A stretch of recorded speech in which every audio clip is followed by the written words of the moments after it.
Hi Towsley, I'm going to do another read aloud for our summer reading. This time I'm going to read a book from one of my favorite authors, Kevin Henkes.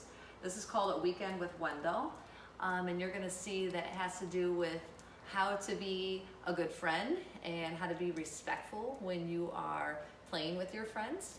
I think it has a pretty good lesson in it, and I'm sure this summer you'll hear some other books from me, from Kevin Henkes.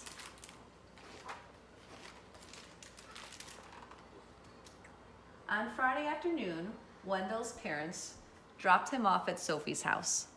"Wendell's going to spend the weekend with us," said Sophie's mother, "while his parents visit relatives out of town." "Oh boys," said Wendell. Sophie didn't say anything. After a snack, Sophie helped Wendell carry his sleeping bag and suitcase upstairs. "Well, what are we going to do now?" asked Wendell. "Do you have any toys?" Sophie pointed to her toy chest. "Is that all you've got?" said Wendell. "I've got 1,000,000 times more than that. What else is there to do around here?" "We could play house," said Sophie.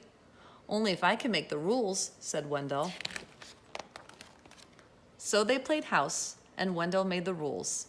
He was the father, the mother, and the 5 children. Sophie was the dog. Then they played hospital.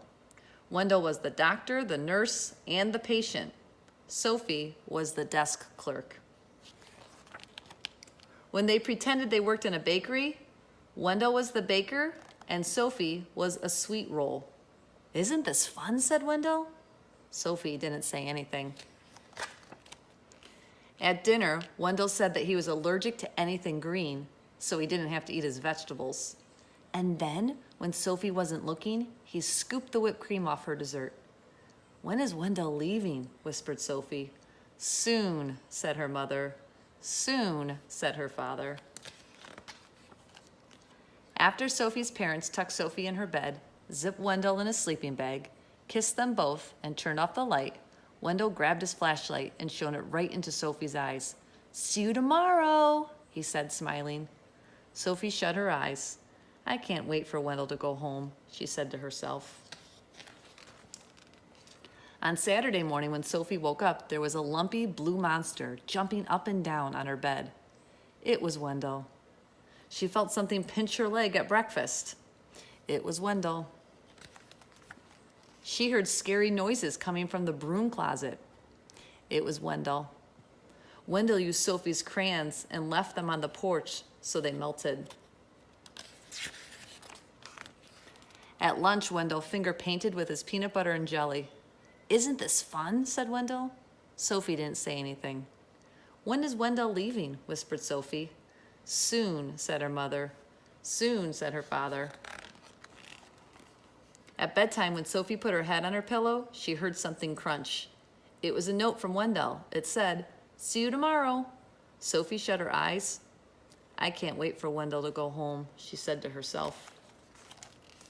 Before Wendell's parents picked him up on Sunday morning, he tried to make a long-distance call. He wrote his name on the bathroom mirror with toothpaste, and he gave Sophie a new hairdo with shaving cream. "Want to go outside to help me wash this off?" asked Sophie.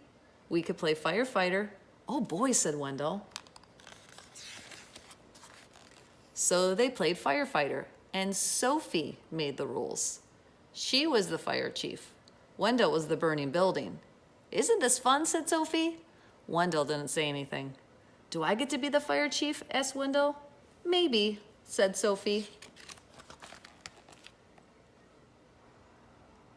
Soon Wendell and Sophie didn't care who was the fire chief or who was the burning building. "Time to go," said Sophie's mother. "Time to go," said Sophie's father. "Already?" said Wendell. "Already?" said Sophie. "When is Wendell coming back?" asked Sophie. "Never," said her mother. "Never," said her father. That afternoon, when Wendell unpacked his suitcase, he heard something crunch. It was a note from Sophie. It said, "I hope I see you soon." All right, I hope you guys enjoyed that book, and I hope you can think about what kind of character Sophie is and what kind of character Wendell is, and maybe how one or both of them changed throughout the story. All right, hope you guys are doing your summer reading and going to the library. I will see you guys soon for another Read Aloud.